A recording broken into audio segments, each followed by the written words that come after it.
Selamat malam pendengar Radio Berita Kasih yang saya kasih dalam Tuhan, dimanapun Anda berada.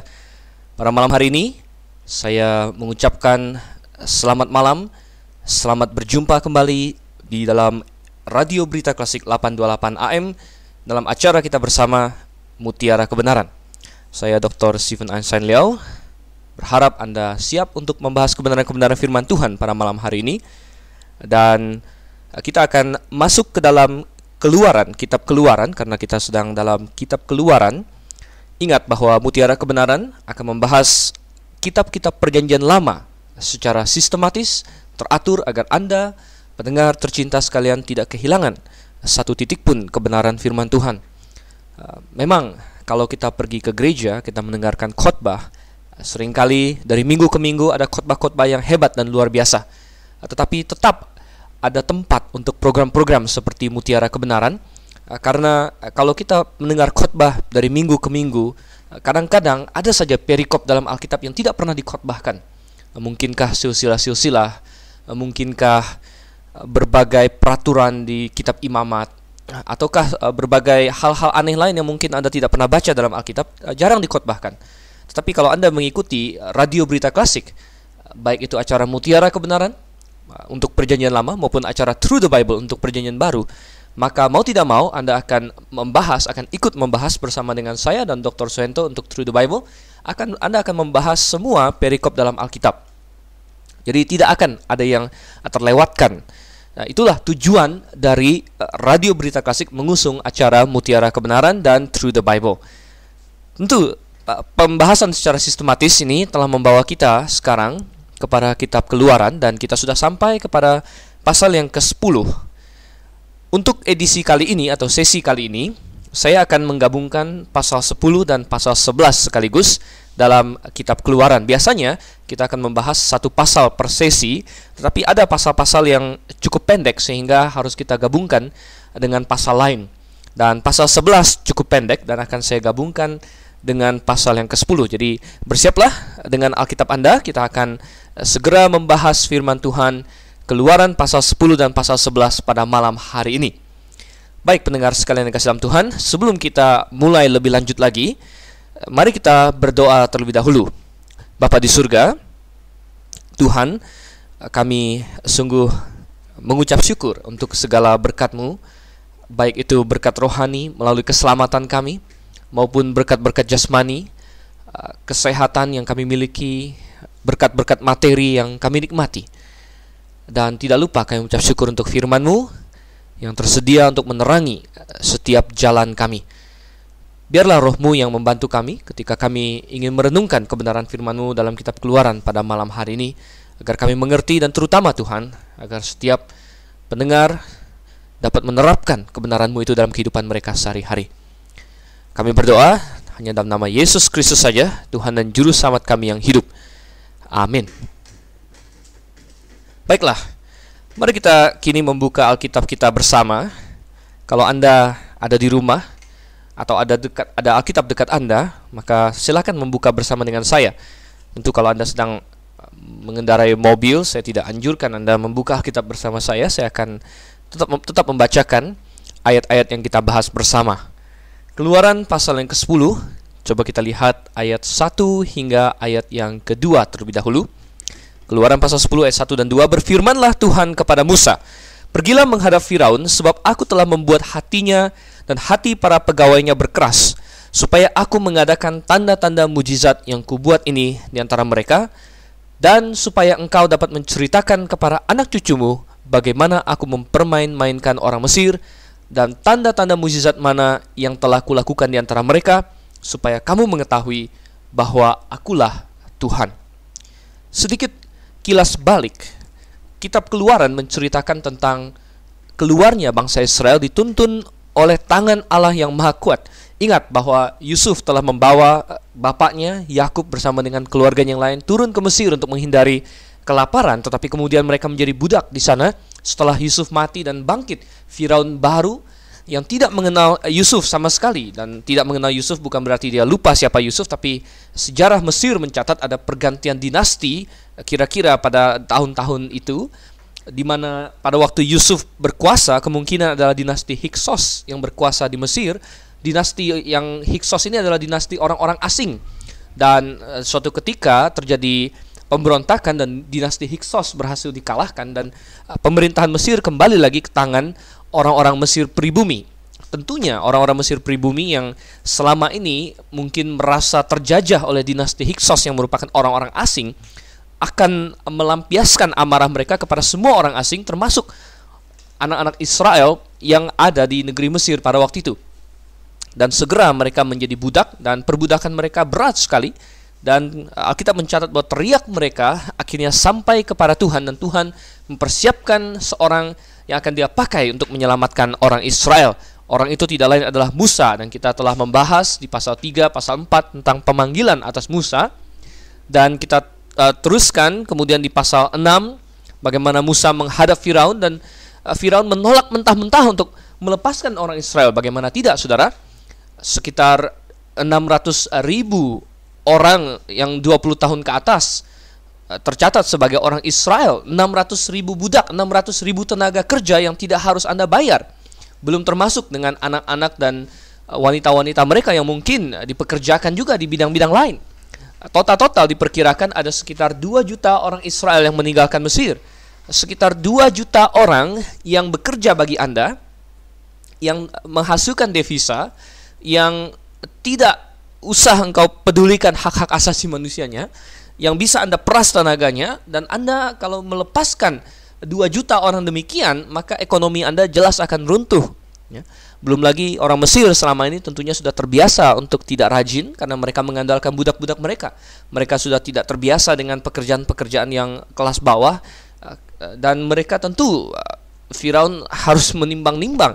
Benar, pilihan dia sangat berat bahwa dia harus melepaskan orang Israel. Itu adalah suatu keputusan politik ekonomi yang luar biasa penting, dan oleh karena itu Firaun menolaknya. Tetapi dia harus tahu dengan siapa dia berhadapan. Dia berhadapan dengan Tuhan, dan dengan pongah dia berkata bahwa siapa Tuhan? Aku tidak kenal Tuhan itu. Oleh karena itulah akhirnya Tuhan bertekad, ya, untuk menyatakan kemuliaannya kepada orang-orang Mesir. Dia bilang bahwa kalian akan tahu siapa Tuhan itu. Kalian akan tahu melalui berbagai tulah yang Tuhan lancarkan terhadap dewa-dewi Mesir. Mereka akan kenal akhirnya siapa Tuhan itu. Dan kita sudah bahas tulah pertama sampai tulah yang ke-7 di sesi-sesi sebelumnya, bagaimana setiap tulah menghantam kepada dewa-dewi Mesir, saudara.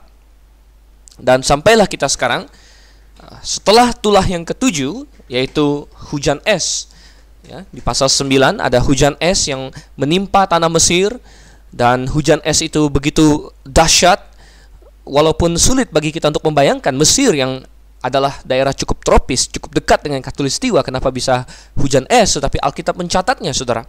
Dan fenomena ini juga manusia tahu ini bisa terjadi di mana-mana. Daerah-daerah tropis kadang-kadang juga bisa mengalami hujan es, dan para ilmuwan masih kebingungan untuk menjelaskannya.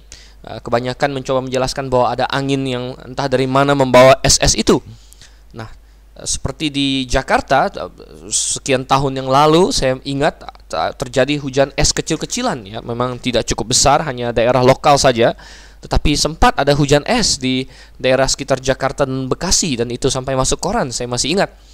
Nah, itu bisa terjadi, saudara. Dan kalau kita perhatikan, Mesir mengalami hujan es yang terparah, ya.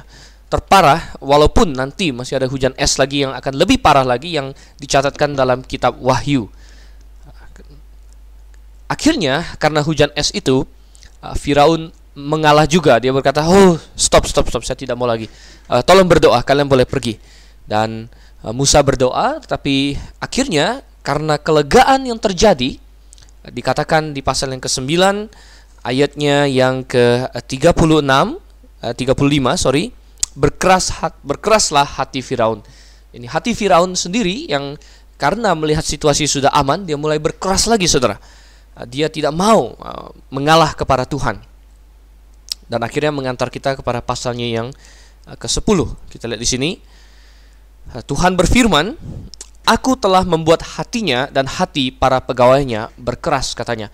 disinilah kita mendapatkan baru satu ayat sebelumnya, pasal 9 ayat yang ke-35, dikatakan hati Firaun sendiri yang berkeras. Tetapi di pasal 10 ayat pertama dikatakan Tuhan yang membuat hatinya berkeras. Jadi kita melihat di sini Tuhan tidak membuat Firaun menjadi robot. Tuhan tidak membuat suatu keputusan memaksa Firaun untuk berkeras hati walaupun sebenarnya Firaun mau bertobat. Jauhlah dari Tuhan untuk melakukan hal itu. Tuhan membuat pribadi yang memiliki kehendak bebas dalam diri manusia, dan kehendak bebas itu manusia pakai untuk mengeraskan hatinya. Firaun memakai kehendak bebasnya untuk mengeraskan hatinya, dan Tuhan menambahkan itu, ya, mengeraskan hatinya juga. Dan kita bisa melihat ini sebagai satu paket, saudara. Tuhan mengeraskan hati Firaun tentunya bukan dengan menyetel dia bahwa dia tidak bisa bertobat, ya, atau bahwa dia disetel jadi robot, pokoknya kamu kalau mau bertobat tidak bisa. Bukan, saudara. Tuhan mengeraskan hati Firaun karena hati Firaun sudah terlebih dahulu mengeraskan diri, dan Tuhan mengukuhkan hal itu. Berbagai tulah yang menimpa ini juga, di mana Tuhan memberikan kelegaan. Setelah ada satu tulah, Tuhan memberikan kelegaan. Nah, kelegaan-kelegaan yang Tuhan berikan juga bisa kita pandang sebagai cara Tuhan mengeraskan hati Firaun. Jadi bukan secara langsung membuat Firaun tidak bisa bertobat. Tuhan tidak pernah membuat siapapun tidak bisa bertobat, ya. Adalah orang tersebut yang memilih untuk tidak bertobat, ya. Kalau Tuhan yang membuat orang tidak bisa bertobat, maka kalau orang itu tidak bertobat, salah siapa, saudara? Maka adalah salah Tuhan. Tetapi Tuhan tidak pernah bisa dipersalahkan. Tuhan selalu adalah Tuhan yang maha benar. Oleh karena itu dia tidak membuat orang tidak bisa bertobat. Yang ada adalah dia mengukuhkan orang tersebut dalam pilihannya sendiri. Di dalam Roma pasal 1 ada Rasul Paulus berargumen di situ bahwa orang-orang yang bejat, ya, seperti orang homoseksual, orang-orang penyembah berhala, dan ketika penghukuman Tuhan dijatuhkan atas mereka, satu hal yang dikatakan adalah Tuhan menyerahkan mereka kepada hawa nafsu mereka. Jadi salah satu penghukuman Tuhan atas manusia adalah Tuhan membiarkan manusia itu ikut dalam kesesatannya sendiri. Tuhan tidak lagi bekerja untuk menarik dia kepada kebenaran, atau Tuhan membiarkan dia dalam jalan kesesatannya. Itu adalah penghakiman, saudara. Jadi Tuhan tidak perlu untuk mengontrol kehendak bebas manusia, Tuhan menjadikan dia robot, tidak usah. Tetapi dengan Tuhan membiarkan dia saja, maka dia ikut dalam kesesatannya sendiri, dan itu adalah suatu penghakiman yang luar biasa.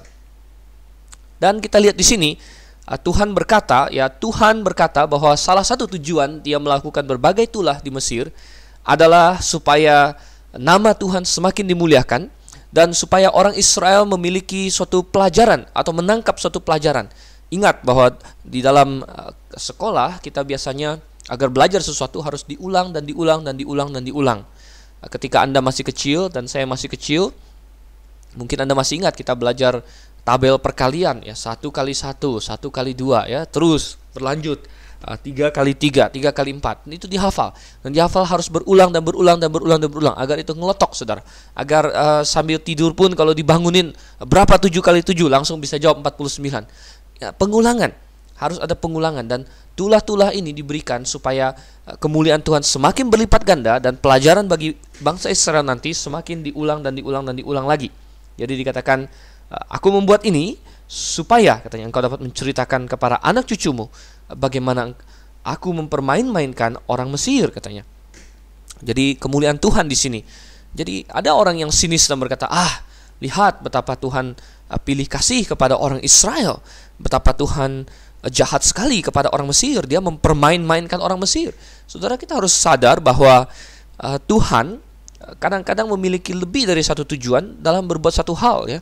Kepada bangsa Israel, tujuan Tuhan berulang-ulang membuat tulah demi tulah adalah untuk kemuliaan namanya dan supaya ada cerita bagi anak-anak Israel. Tetapi bagi bangsa Mesir, Tuhan memiliki tujuan lain. Kenapa dia mengadakan banyak tulah? Yaitu untuk memberikan mereka kesempatan untuk bertobat, saudara. Ya, kalau Tuhan mau jahat, maka dengan satu tulah saja mereka semua sudah mati. Tapi Tuhan tidak, Tuhan berikan tulah yang ringan dulu pertama bahkan. Lihat betapa kasih karunia Tuhan sebenarnya. Tulah yang ringan-ringan dulu, kita sudah bahas bagaimana tulah-tulah ini dibagi menjadi 3 grup, ya. 4 grup sebenarnya, tapi yang terakhir itu tulah ke-10 itu spesial. 3 grup awal yaitu 1, 2, 3, tulah 1, 2, 3, tulah 4, 5, 6 dan tulah 7, 8, 9.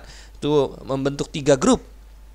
Dan 3 grup ini menunjukkan peningkatan kehebatan atau peningkatan parahnya kerusakan yang terjadi, di mana grup pertama biasanya tidak banyak kerusakan, hanya hal-hal yang tidak mengenakan saja. Air berubah menjadi darah untuk sementara, ya. Tentu belakangan dia kembali lagi menjadi air, ya. Ada katak, ada nyamuk. Mulai grup kedua mulai terjadi kehancuran, saudara. Terjadi kehancuran. Ada lalat atau kumbang yang menggigit manusia. Kemudian ada barah yang membunuh hewan, melumpuhkan ekonomi Mesir tentunya. Kemudian ada dikatakan di situ yang nomor 6 adalah barah yang menyerang manusia dan bisa saja membunuh manusia. Dan grup yang ketiga adalah yang paling parah, di mana hujan es yang menghancurkan banyak hal, membunuh ternak, membunuh manusia yang berada di luar padang. Dan juga kita lihat masuk ke yang ke-8 ini. Nah, apa yang ke-8, saudara? Coba kita baca ayat yang ketiga hingga ayatnya yang ke-6.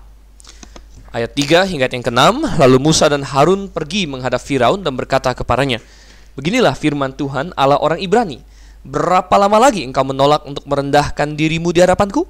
Biarkanlah umatku pergi supaya mereka beribadah kepadaku. Sebab jika engkau menolak membiarkan umatku pergi, maka besok aku akan mendatangkan belalang-belalang ke dalam daerahmu. Belalang itu akan menutupi permukaan bumi sehingga orang tidak dapat melihat tanah. Belalang itu akan memakan habis sisa yang terluput yang masih tinggal bagimu dari hujan es itu, bahkan akan memakan habis segala pohonmu yang tumbuh di padang. Belalang itu akan memenuhi rumahmu, rumah semua pegawaimu, rumah semua orang Mesir seperti yang belum pernah dilihat oleh bapamu dan nenek moyangmu sejak mereka lahir ke bumi sampai hari ini." Lalu berpalinglah ia dan keluar meninggalkan Firaun. Sebagaimana yang sudah kita bahas, tulah kedua dari setiap grup, jadi tulah 2, tulah 5 dan tulah ke-8 disampaikan melalui peringatan terlebih dahulu ketika Musa menghadap Firaun, ya, biasanya di istananya. Dan di sini Musa agak sedikit berpanjang lebar menegur dia dengan keras, ya, sesuai dengan petunjuk Tuhan, dan menunjuk kepada ketegar tengkukan Firaun dan menghimbau agar dia bertobat. Berapa lama lagi engkau menentang aku dan tidak merendahkan dirimu, saudara? Jadi kita lihat di sini bahwa permasalahan utama kenapa Firaun tidak mau melepaskan bangsa Israel adalah permasalahan kesombongan, merendahkan diri, kata Tuhan. Berapa lama lagi engkau tidak mau merendahkan dirimu? Permasalahan utama Firaun adalah kesombongannya. Dan bukankah itu adalah permasalahan utama manusia pada umumnya? Dosa kesombongan adalah dosa yang paling mendasar, karena kesombongan intinya dia meningkatkan dirinya sendiri lebih dari yang seharusnya. Dia mengagungkan dirinya sendiri lebih daripada seharusnya. Iblis jatuh karena dia sombong, dia ingin menjadi Allah, dia ingin menjadi sesuatu yang lebih daripada hakikat dirinya. Demikian juga manusia yang adalah ciptaan yang tidak seharusnya menentang Allah. Ketika dia berdosa, dia menentang Allah dan dia berkata, mengacungkan tinju kepada Allah dan berkata, "Tuhan, saya mau melakukan terserah saya, jangan kontrol saya." Maka dia telah menyombongkan diri. Dia telah berani menantang Allah. Dan Firaun di sini dia juga menyombongkan diri. Tetapi bukankah kesombongan merupakan penyebab utama manusia tidak masuk surga, saudara? Sungguh benar. Sebenarnya jalan keselamatan telah disediakan oleh Tuhan Yesus Kristus. Ketahuilah bahwa Yesus Kristus telah mati untuk semua dosa-dosa Anda. 2000 tahun yang lalu dia telah mati, dan hal ini disaksikan oleh semua orang. Hal ini adalah hal yang dicatat, ya, baik oleh sumber-sumber di luar Alkitab maupun oleh 4 orang muridnya, 4 orang penginjil yang ikut dengan dia, ataupun yang mencatatkan kejadian-kejadian itu dari orang-orang yang adalah saksi mata. Dan Yesus Kristus, ya, membuktikan dirinya sebagai Mesias, anak Allah, Allah yang menjadi manusia, melalui mukjizat-mukjizat yang dia lakukan, dan terutama dengan bangkitnya dia dari antara orang mati. Dan kebangkitan Yesus dari antara orang mati adalah peristiwa yang paling baik didokumentasikan di seluruh dunia, bahkan lebih baik daripada hidupnya Alexander Agung, hidupnya Genghis Khan, hidupnya Homer, pujangga Yunani. Tetapi kebanyakan orang hari ini tidak memiliki masalah untuk mempercayai bahwa Alexander Agung pernah hidup, dan tidak memiliki masalah mempercayai bahwa Genghis Khan pernah hidup. Tetapi banyak yang meragukan bahwa Yesus Kristus bangkit dari antara orang mati. Ini adalah karena mereka tidak mau menerima bukti-bukti yang ada, saudara. Padahal bukti-bukti bahwa Yesus benar mati dan kemudian bangkit kembali lebih banyak daripada bukti-bukti tadi saya katakan tentang Homer, tentang Alexander Agung, maupun tentang Genghis Khan. Nah, Yesus Kristus telah mati untuk semua manusia, termasuk untuk Anda. Dan dia berkata bahwa barang siapa mau bertobat, meninggalkan cara hidupnya yang sebelum mengenal Yesus, apakah agamanya yang dulu, apakah keterpautannya dengan dosa yang dahulu, kalau dia mau meninggalkan semua itu dan percaya menerima Yesus, maka dia memperoleh hidup yang kekal. Oh, ini adalah hal yang gampang, saudara. Tetapi berapa banyak orang yang binasa? Oh, tak terhitung banyaknya karena kesombongan. Mereka tidak mau merendahkan diri. Berapa lama lagi engkau tidak mau merendahkan diri? Engkau tidak mau mengakui Tuhan sebagai Tuhan yang pantas untuk mengatur engkau. Oh, manusia, dia ingin mengatur dirinya sendiri. Saya mau ke sana, saya mau ke sana, tapi dia tidak mau menuruti Tuhan yang seharusnya berhak untuk memberitahu dia bagaimana dia harus bertindak. Berapa banyak orang yang belum mau menerima kebenaran, bergabung dengan jemaat yang benar, saudara, karena kesombongannya.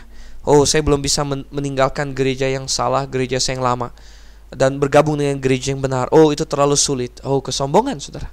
Berapa banyak orang yang belum bisa meninggalkan agamanya yang lama untuk percaya kepada Yesus, walaupun dia tahu Yesus adalah juru selamat dunia, karena kesombongan. Masakan saya mengaku Yesus yang benar? Masakan saya mengaku dulu saya salah? Oh, saudara, kesombongan. Berapa lama lagi engkau akan menyombongkan diri dan tidak merendahkan diri? Dan Tuhan mengancamkan hukuman kepada Firaun. Katanya belalang akan datang, belalangnya sedemikian banyak sehingga menutupi tanah dan akan masuk kemana-mana. Dan belalang, saudara yang kasih Tuhan, adalah suatu musibah yang sangat ditakuti oleh orang-orang zaman dulu. Bagaimana belalang bisa membuat jatuh miskin satu kota atau satu negeri bahkan. Bagaimana belalang bisa membuat orang mati kelaparan. Bagaimana belalang bisa membuat suasana yang penuh gembira, petani yang melihat tanamannya yang manis-manis, yang besar-besar, yang cakep-cakep, tiba-tiba menjadi tangisan yang terisak-isak karena semuanya habis dimakan oleh belalang-belalang itu. Berapa banyak yang seperti itu. Memang belalang adalah musibah yang sangat ditakuti dan Tuhan mengancamkan hal itu. Berapa lama lagi engkau tidak merendahkan diri? Saudara, orang yang tidak mau menerima Yesus, merendahkan diri menerima Yesus, Tuhan juga berkata bahwa barang siapa yang tidak mengenal Yesus Kristus ketika dia mati, maka dia akan mati dalam dosa-dosanya dan dia akan dihukum dengan kekal, secara kekal di dalam neraka yang adalah api yang menyala-nyala. Jangan sia-siakan, saudara. Jangan seperti Firaun yang terus menegarkan hatinya. Kalau Anda hari ini Tuhan ingin Anda bertindak, bagaimana dengan orang-orang yang seharusnya bergabung dengan gereja yang benar, tapi karena satu dan lain hal mereka tidak mau melakukan itu? Mereka menolaknya. Oh, tidak mau. Mungkin mereka tidak mau merendahkan diri dulu, saudara. Apakah ada ancaman juga dari Tuhan? Sungguh, saudara, sungguh tentunya ada konsekuensinya. Memang kalau dia sudah percaya Yesus Kristus, dia akan masuk surga. Tetapi, saudara, tentu ya, ketika nanti di tata pengadilan Kristus ada banyak yang harus dia pertanggungjawabkan di hadapan Kristus. Ketika mata Kristus yang adalah bagaikan api menyala, katanya, menatap kepadanya dan menusuk jiwanya yang terdalam. Dan Tuhan dengan sedih akan bertanya kepadanya, mengapa engkau tidak bergabung dengan gereja yang benar? Mengapa engkau tidak membela kebenaran? Mengapa engkau membela kesalahan?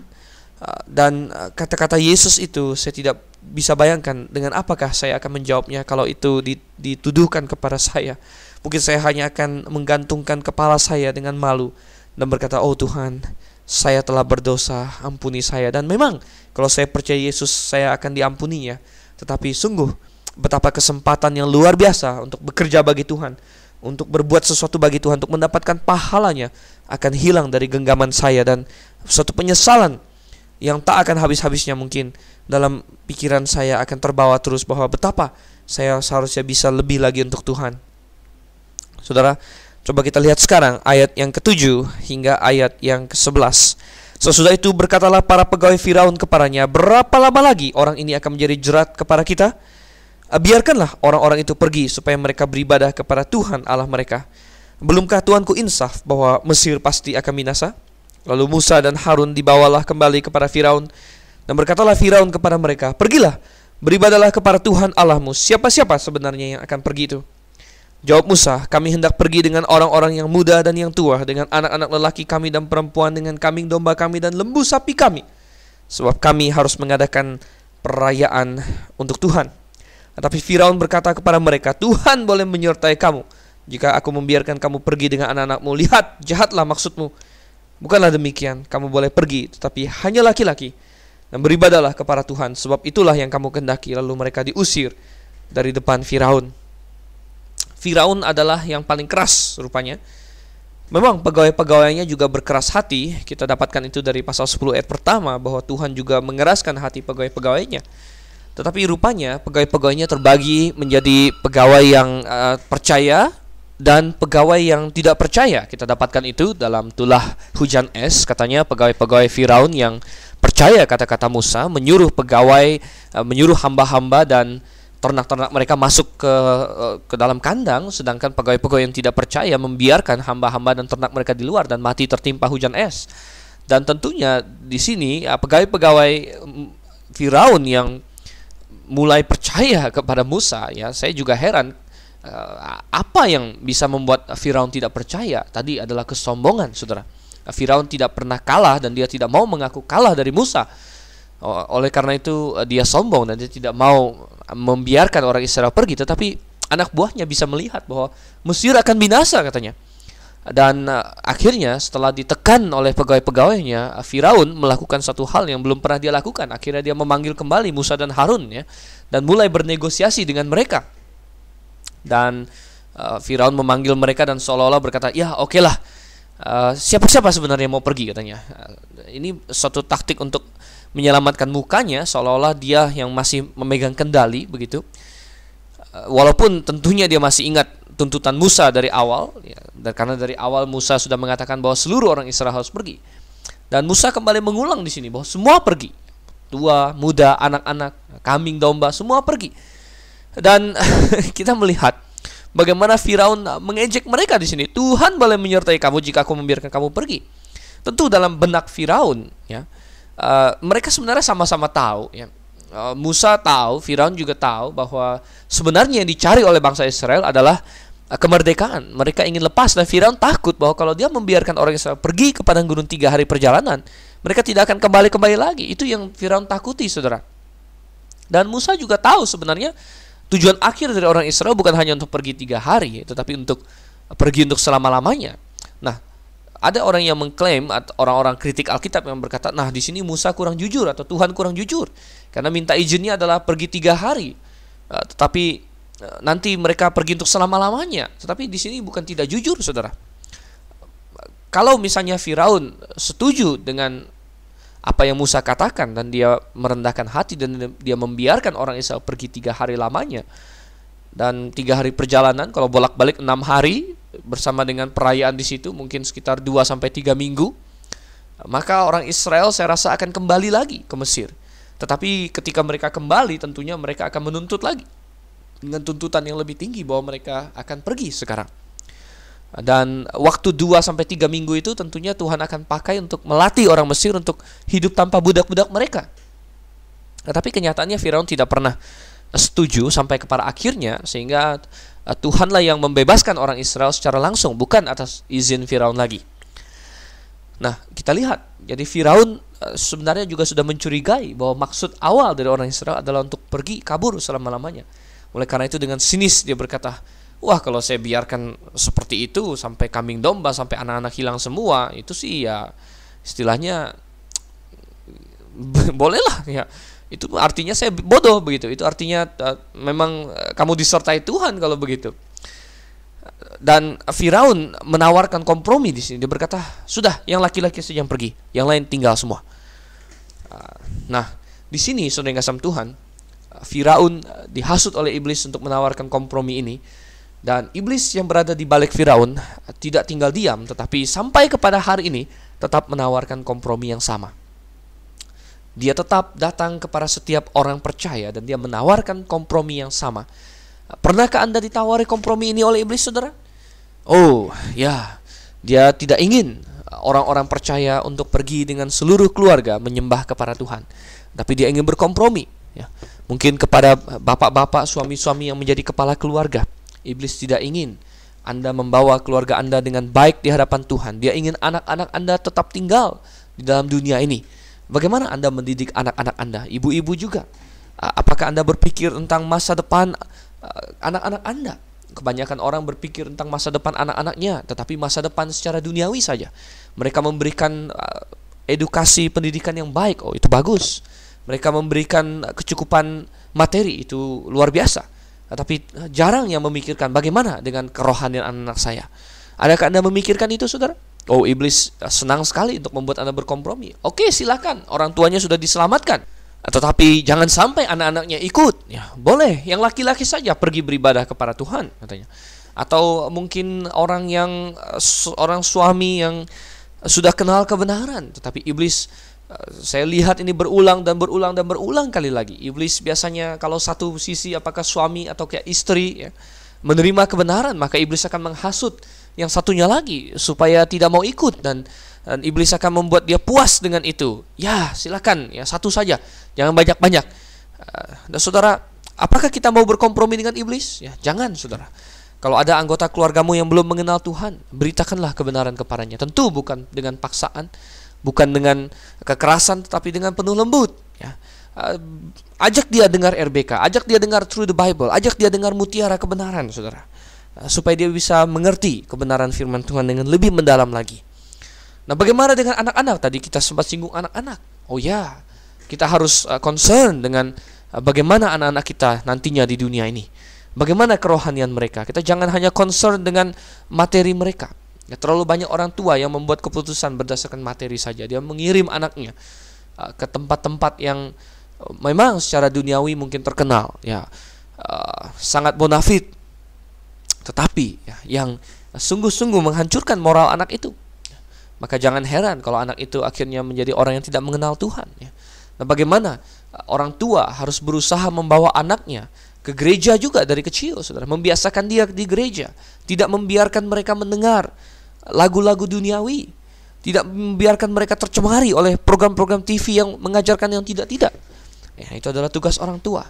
Tetapi iblis ingin membuat Anda berkompromi dan berkata, biarlah anak-anak itu, ya, mereka masih anak-anak kok, ya.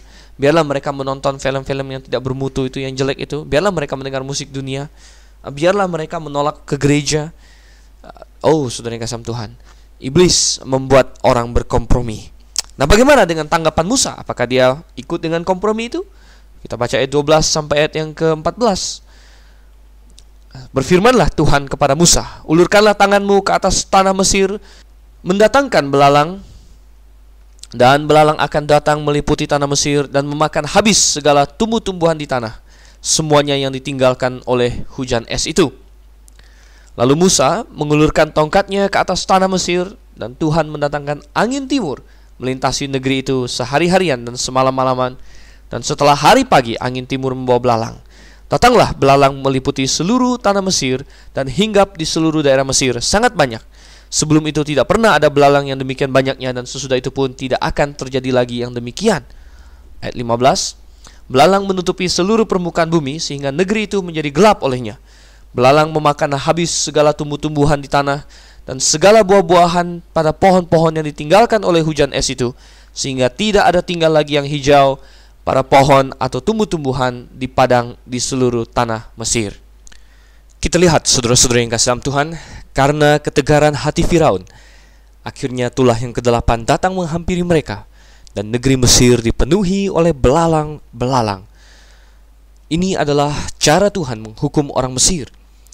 Dan walaupun kita tidak melihat bahwa Mesir memiliki dewa belalang, tetapi dewa Mesir memiliki banyak sekali dewa yang berhubungan dengan serangga, dan mereka sangat-sangat menghormati gandum dan hasil-hasil tumbuh-tumbuhan mereka.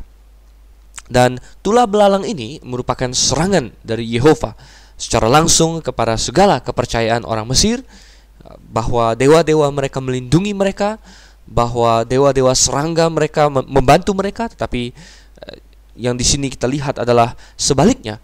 Mereka tidak berkuasa menyelamatkan Mesir dari kutukan yang besar sekali.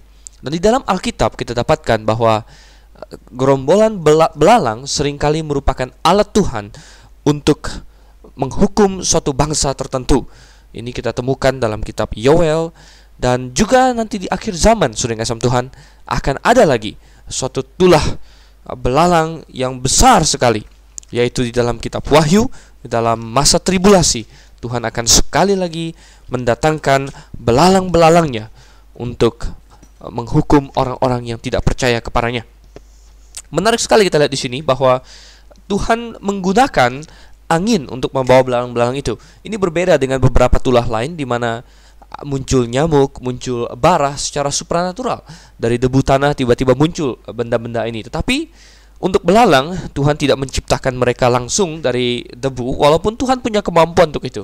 Tetapi di sini Tuhan memakai angin yang katanya dari timur. Jadi belalang-belalang ini datang dari wilayah Asia, saudara. Dan secara geografis kita memang tahu bahwa wilayah Asia adalah wilayah yang banyak dengan belalang. Dan Tuhan memakai angin timur.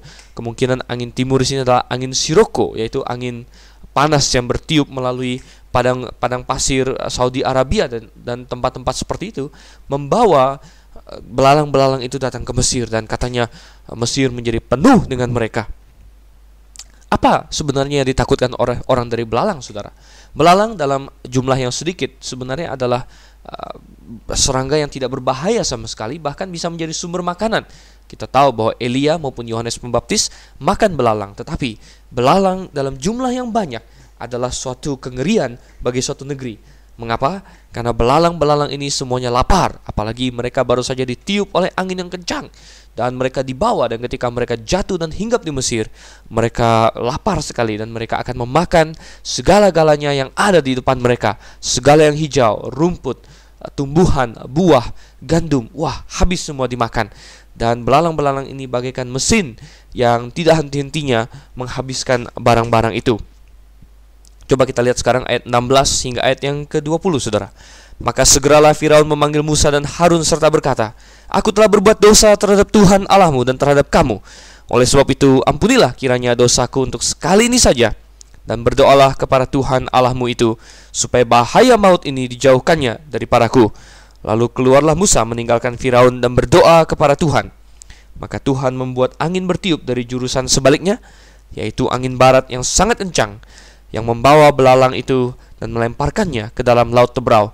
Tidak ada satu belalang pun yang tinggal di seluruh daerah Mesir. Tetapi Tuhan mengeraskan hati Firaun sehingga tidak mau membiarkan orang Israel pergi. Kita dapatkan, saudara, betapa Firaun menyesal juga setelah terkena tulah yang satu ini. Tetapi kita tidak melihat ada pertobatan yang sejati di sini, karena belakangan kita tahu bahwa hatinya tetap berkeras. Tuhan mengeraskan hatinya. Tuhan mengukuhkan dia dalam keputusannya yang semula untuk menolak Tuhan. Jadi pertobatan Firaun di sini adalah pertobatan yang palsu.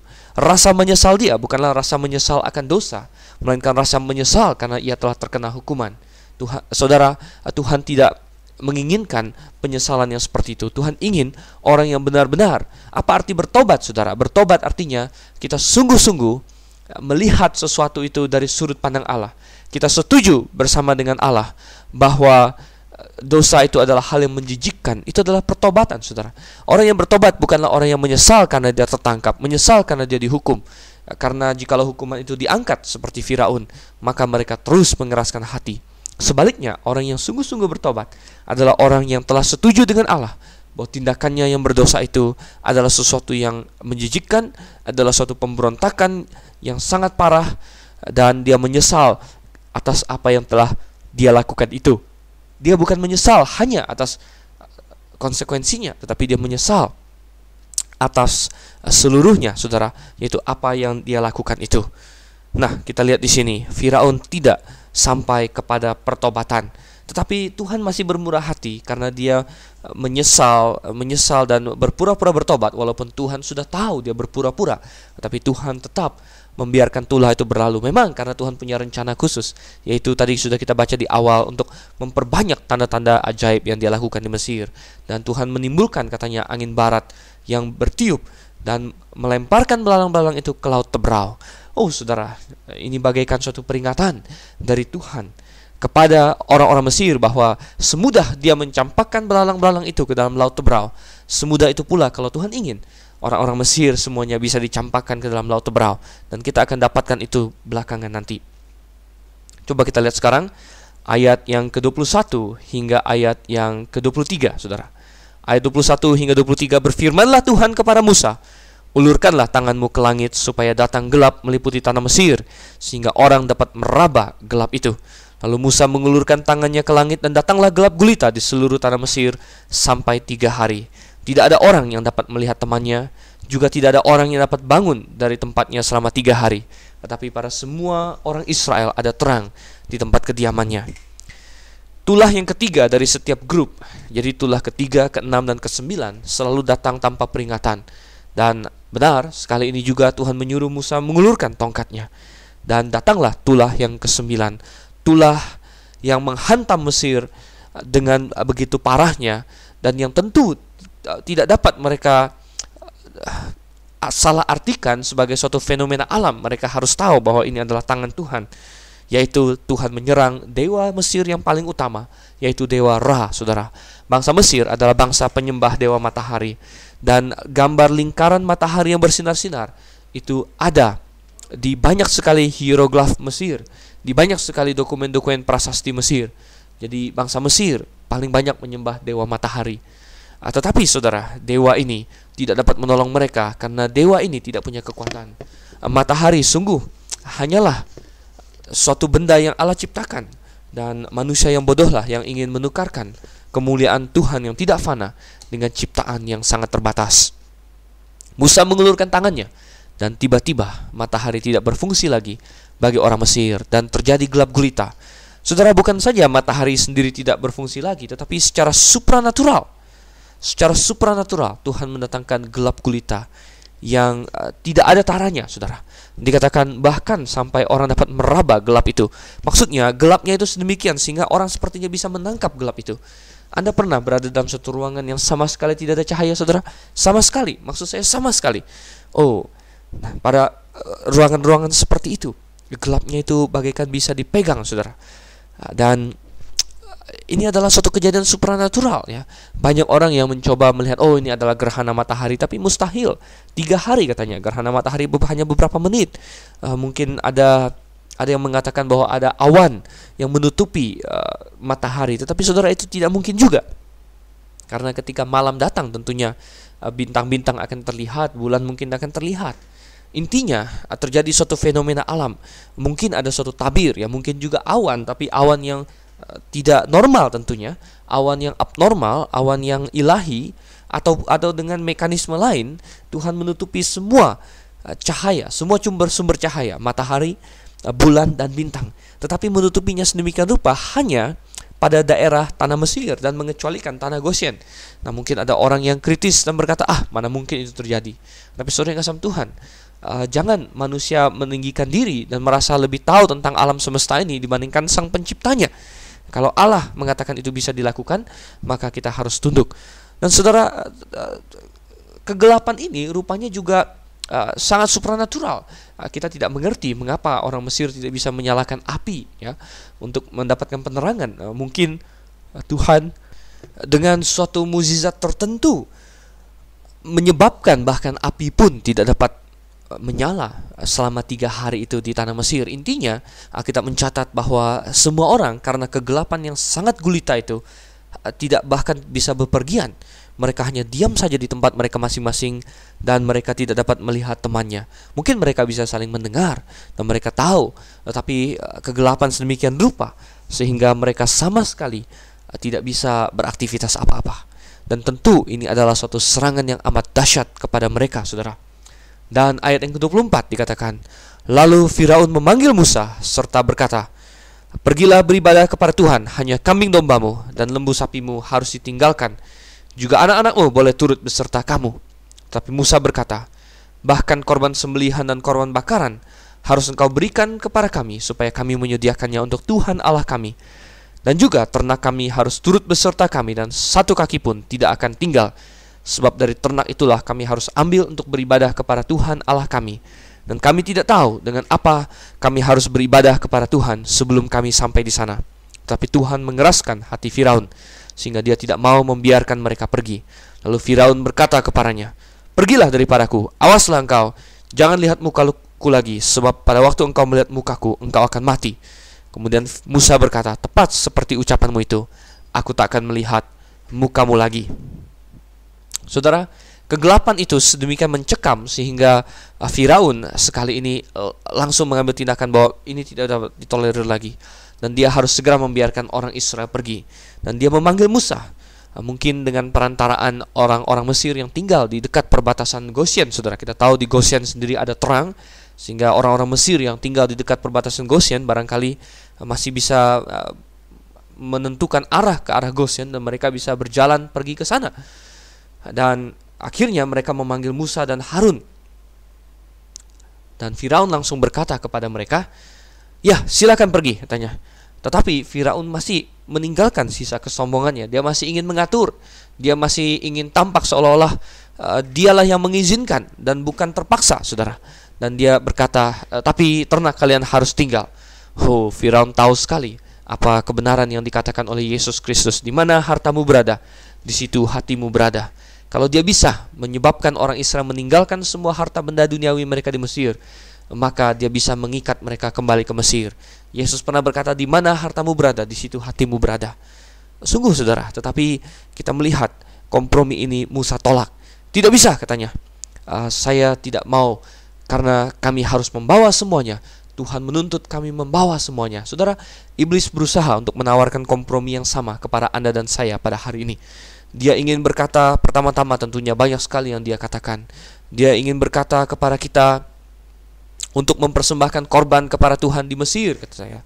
Itu adalah ajakan bagi kita untuk tetap hidup dengan duniawi, saudara. Jangan pergi jauh-jauh, katanya, dalam kompromi yang kedua. Jangan pergi jauh-jauh. Dia tidak ingin kita giat untuk Tuhan. Dalam kompromi yang ketiga dia berkata, baiklah yang laki-laki saja, anak-anak tinggal di sini. Tetapi itu pun adalah kompromi yang membahayakan. Tuhan ingin kita, seluruh dari kita, keluarga kita bawa kepada Tuhan. Anak-anak kita didik sesuai dengan firman Tuhan. Jangan kita tinggalkan di Mesir, saudara. Dan kompromi yang terakhir, akhirnya iblis berkata, silakan, kamu boleh pergi, tapi jangan bawa hartamu. Investasikan di dunia ini. Jangan banyak bekerja untuk Tuhan. Lihat, dia menawarkan kesenangan duniawi. Anda bisa mendapatkannya dengan uang dunia ini. Ayo, dan dia berusaha membuat orang berkompromi dalam hal materi, saudara.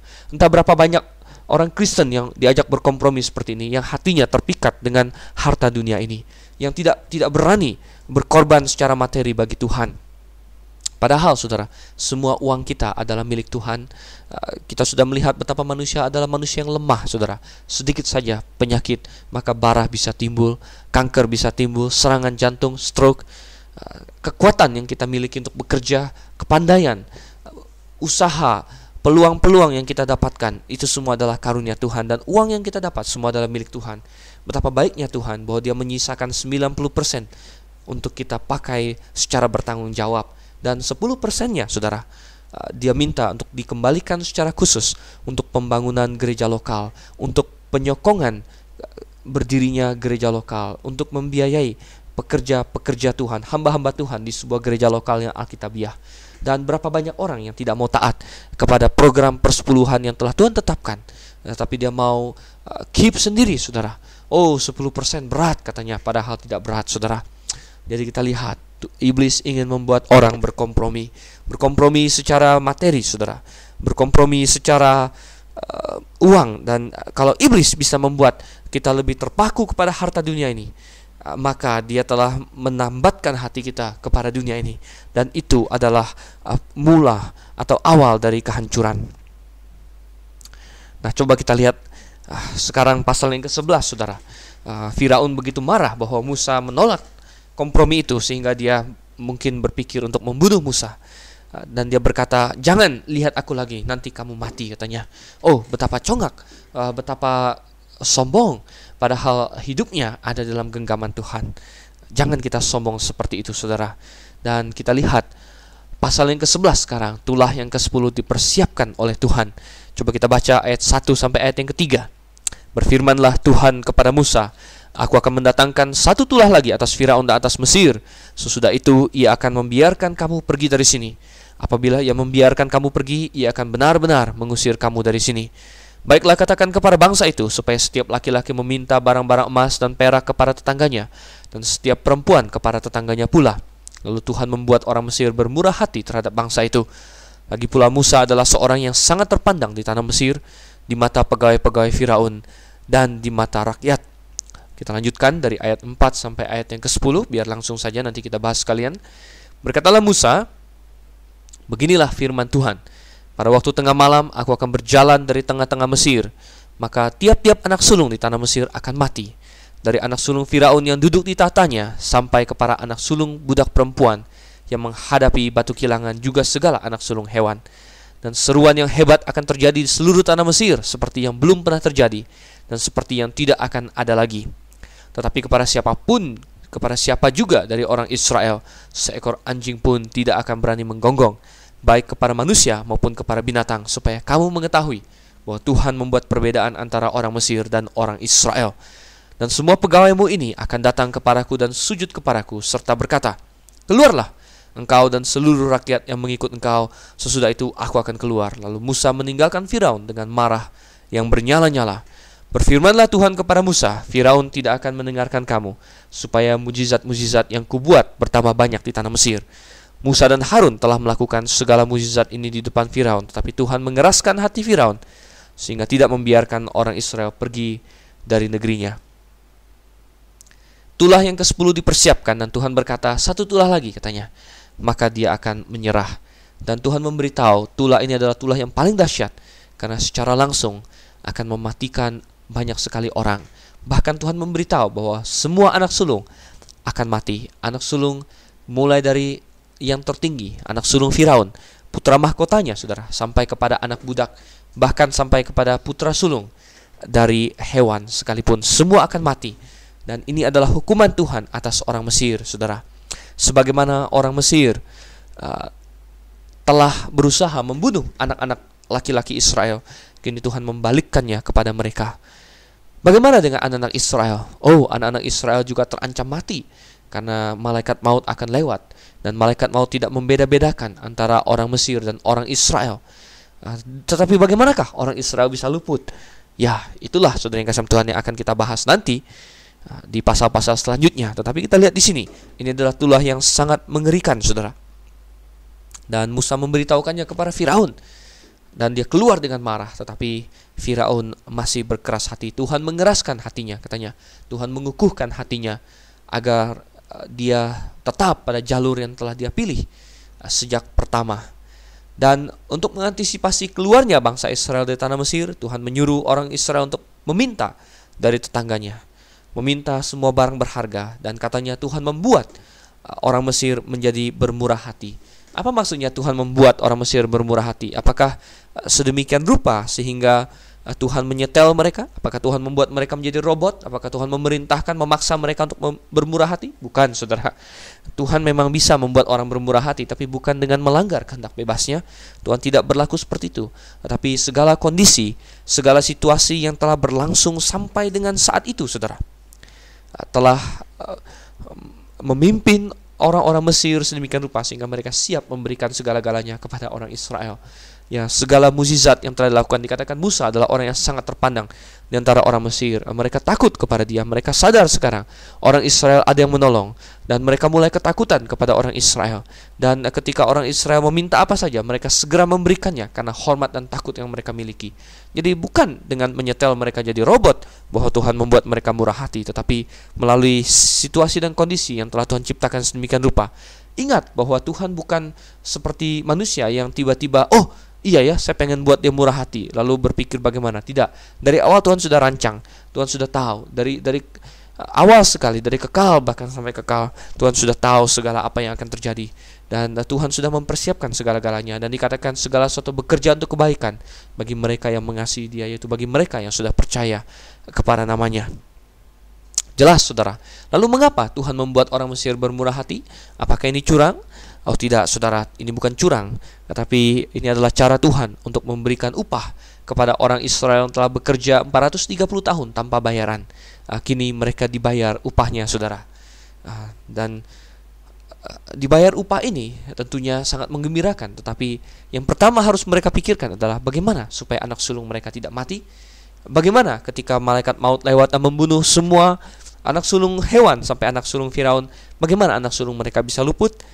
Nantikanlah dalam pembahasan-pembahasan kita di sesi-sesi berikutnya. Dan kiranya kita terus mencamkan kebenaran firman Tuhan. Baik, saudara yang kasih Tuhan, sampai sekian dulu pembahasan kita. Kita akan lanjutkan sesi berikutnya. Semoga pembahasan ini telah membawakan kebenaran bagi Anda, dan saya berdoa agar Anda bisa menerapkan kebenaran-kebenaran itu dalam hidup Anda. Saya Dr. Steven Anselio undur diri dulu. Selamat malam. Maranatha.